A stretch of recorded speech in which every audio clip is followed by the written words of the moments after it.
Le Seigneur descendit dans la nuée et lui parla. Il retira un peu du souffle qui était sur lui et le mit sur les 70 anciens. Dès que le souffle se posa sur eux, ils se mirent à faire les prophètes, mais ils ne continuèrent pas. 2 hommes, l'un nommé Eldad, l'autre Médad, étaient restés dans le camp. Le souffle se posa sur eux. Ils étaient parmi les inscrits, mais ils n'étaient pas sortis vers la tente. Ils se mirent à faire les prophètes, dans le camp.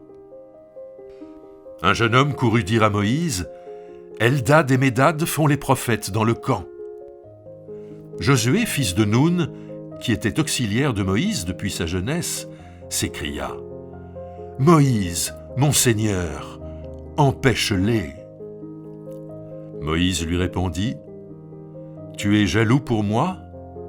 Ah, si tout le peuple du Seigneur était composé de prophètes, si le Seigneur mettait son souffle sur eux. »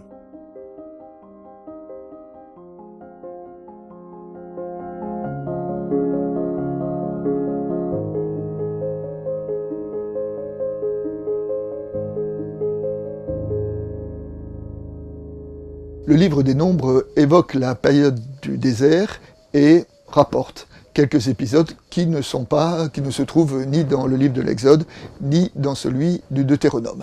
Et notamment, parmi cet exemple, nous trouvons cette nomination des anciens, nomination de 70 anciens. Alors cette nomination rentre dans un cadre plus général, qui est un cadre politique. Dans la période du désert, Moïse a nommé 3 ordres. Il a nommé des juges, pour qu'ils rendent la justice, il a nommé des prêtres, pour qu'ils assument leurs fonctions religieuses, et il a nommé des anciens, pour qu'ils soient au plus près des peuples dans leur action politique. Et en cela, Moïse, on peut dire presque par anachronisme, a impliqué le principe de subsidiarité, c'est-à-dire d'essayer d'avoir, dans le domaine de la justice, dans le domaine du religieux et dans le domaine du politique, une action qui soit au plus proche des hommes et des femmes du peuple.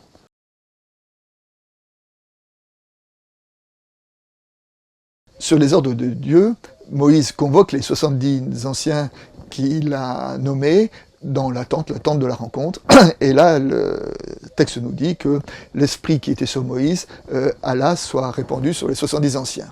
Et un commentaire rabbinique dit d'ailleurs que même Moïse, l'esprit qui était sur Moïse n'a pas diminué, mais il s'est répandu comme une torche qui passe le feu à d'autres et qui donc transmet le feu sans rien perdre de sa propre visibilité. Donc les anciens se mettent à prophétiser, et puis le texte dit que après, ils cessèrent de prophétiser. Les commentaires disent qu'ils ont cessé de prophétiser parce que quand ils ont assumé leur fonction politique, eh ben, leur rôle c'était de gérer au quotidien les affaires courantes du peuple et non pas de prophétiser. Donc la prophétie n'est pas faite pour la politique au jour le jour. Un autre commentaire plus pernicieux peut dire que à partir du moment où ils sont rentrés dans l'institution, ils ont perdu leur esprit prophétique parce qu'ils ont été gagnés par les logiques de l'institution. En tout cas, il y en a 2 qui se sont démarqués par rapport aux 68 autres, parce qu'ils ne sont pas allés dans la tente de la rencontre, et pourtant, eux aussi ont reçu l'esprit, et eux aussi se sont mis à prophétiser.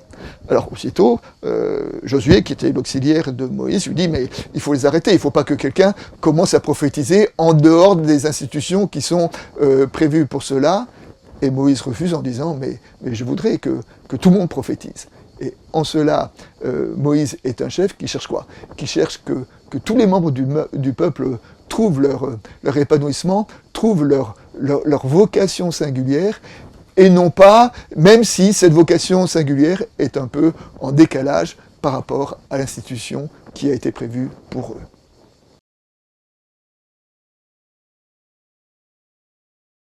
Dans le passage de l'Évangile, nous trouvons, comme les 2 prophètes pirates, marginaux, un homme qui chasse les démons au nom de Jésus sans faire partie du groupe des disciples. Alors, les disciples, ayant appris cela, se tournent vers Jésus et lui demandent de le faire taire, de faire en sorte qu'il s'arrête.